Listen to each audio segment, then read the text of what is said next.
আপনি খুলুন সহিহ বুখারীর হাদিস, বিখ্যাত সাহাবী আবু হুরায়রা রাদিয়াল্লাহু আনহু থেকে বর্ণিত। তিনি বলেন, বিশ্বনবী মুহাম্মদুর রাসূলুল্লাহ সাল্লাল্লাহু আলাইহি ওয়াসাল্লাম বলেছেন, লা ইয়াতি আলান নাসি জামান, আমার উম্মতের একটা জামানা এরকম হবে, লা ইউবালিল মারউ মা আখাযা মিনহু আমিনাল হালালি ওয়া আমিনাল হারাম, যে আমার উম্মতের একটা জামানা এরকম হবে যে জামানার মানুষ হালাল হারাম বিচার বিশ্লেষণ করবে না। ও যে খাবার খাচ্ছে, ও যে ওর নিষ্পাপ সন্তানকে খাবার খাওয়াচ্ছে, ও যে ওর স্ত্রীকে খাবার খাওয়াচ্ছে, এটা হালাল না হারাম এর বিচার বিশ্লেষণ করবে না। ওর চোখের সামনে যা আসবে ও সবই খাবে। খাবারটা কি হালাল না হারাম ও ভাববে না, ও এটা বিচার বিশ্লেষণ করবে না। আজ থেকে 1500 বছর আগে সহিহ বুখারীর হাদিস আপনি খুলুন, সহিহ বুখারীর হাদিস আপনি খুলুন। আজ থেকে 1500 বছর আগে মুহাম্মদুর রাসূলুল্লাহ সাল্লাল্লাহু আলাইহি ওয়াসাল্লাম বলে গিয়েছেন, হাদিস আজও আমাদের মাঝে বিদ্যমান। আল্লাহর নবী মদিনার একটি উঁচু জায়গায় উঠলেন, মদিনার একটি উঁচু পাহাড়ের উপরে উঠলেন, মদিনার একটি উঁচু পাহাড়ের উপরে উঠলেন। উঠে আল্লাহর নবী সাহাবীদের দিকে মুখ করে বললেন যে, হাল তারাউনা মা আরা, সাহাবীরা আমি যা দেখতে পাচ্ছি তোমরা কি তা দেখতে পাচ্ছ? আমি যা দেখতে পাচ্ছি তোমরা কি তা দেখতে পাচ্ছ? সাহাবীরা বলেন, ক্বালু লা, জি না, আমরা তা দেখতে পাচ্ছি না। আপনি যা দেখতে পাচ্ছেন আমরা তা দেখতে পাচ্ছি না।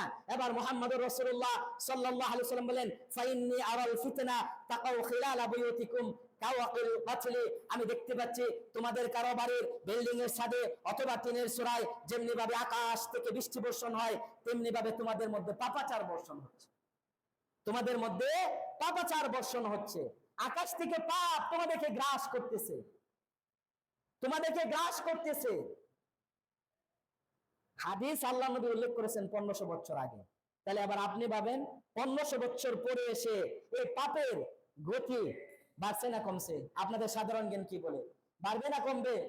বাড়বে। কি পরিমাণে বাড়ছে আল্লাহ ভালো জানে, কি পরিমাণে বাড়ছে আল্লাহ ভালো জানে। তার একটা নজির দেখেন আপনি, আপনার প্রবাসী বাবা তার ছোট্ট মেয়েটা ক্লাস 3 তে পড়ে, প্রবাসী বাবা তার ছোট্ট মেয়েটা ক্লাস 3 তে পড়ে স্কুলে যাওয়ার পথে, এই যে নোয়াখালীর ঘটনা, স্কুলে যাওয়ার পথে বখাইটা যুবক এই ক্লাস 3 তে পড়ুয়া মেয়েটাকে দর্শন করে মেরে ফেলেছে।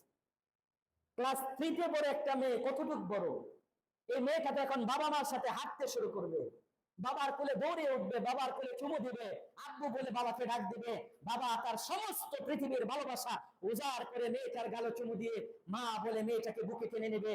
আর এমত অবস্থায় মেয়েটাকে কবরে দাফন করা হচ্ছে। তাহলে পাপ কত পরিমাণে বাড়ছে।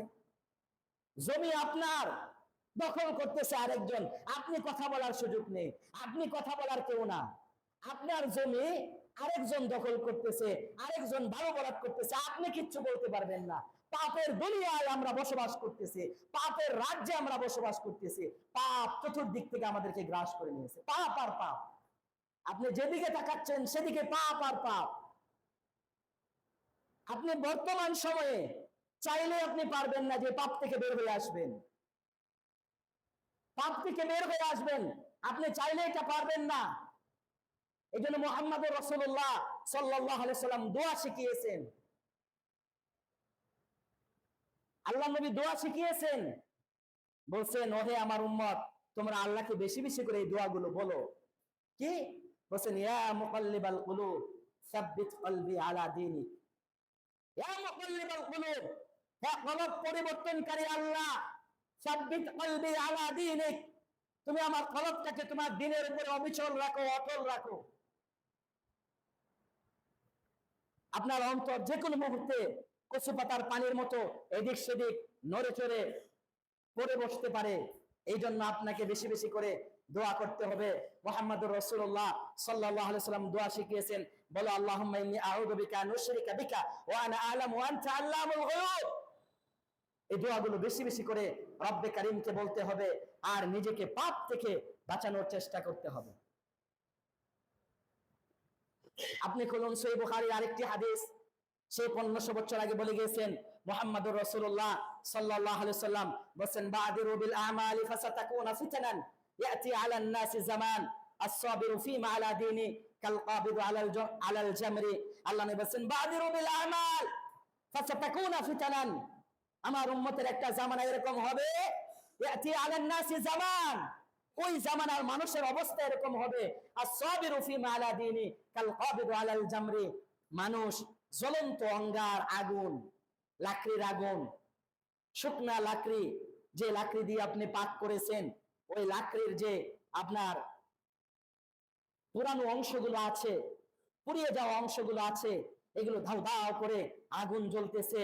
মুহাম্মদুর রাসূলুল্লাহ সাল্লাল্লাহু আলাইহি সাল্লাম বললেন, আমার উম্মতের ওই জামানার মানুষগুলা এই জ্বলন্ত আঙ্গার, জ্বলন্ত আগুন তারা তাদের হাতের এই তালুর মধ্যে রাখতে পারবে। আগুনগুলো তাদের হাতের তালুর মধ্যে রাখতে তাদের খুব বেশি কষ্ট হবে না, কিন্তু সবচেয়ে যেটা বেশি কষ্ট হবে সেটা হচ্ছে তারা তাদের ঈমানকে ধরে রাখতে পারবে না, ঈমানকে ধরে রাখতে পারবে না।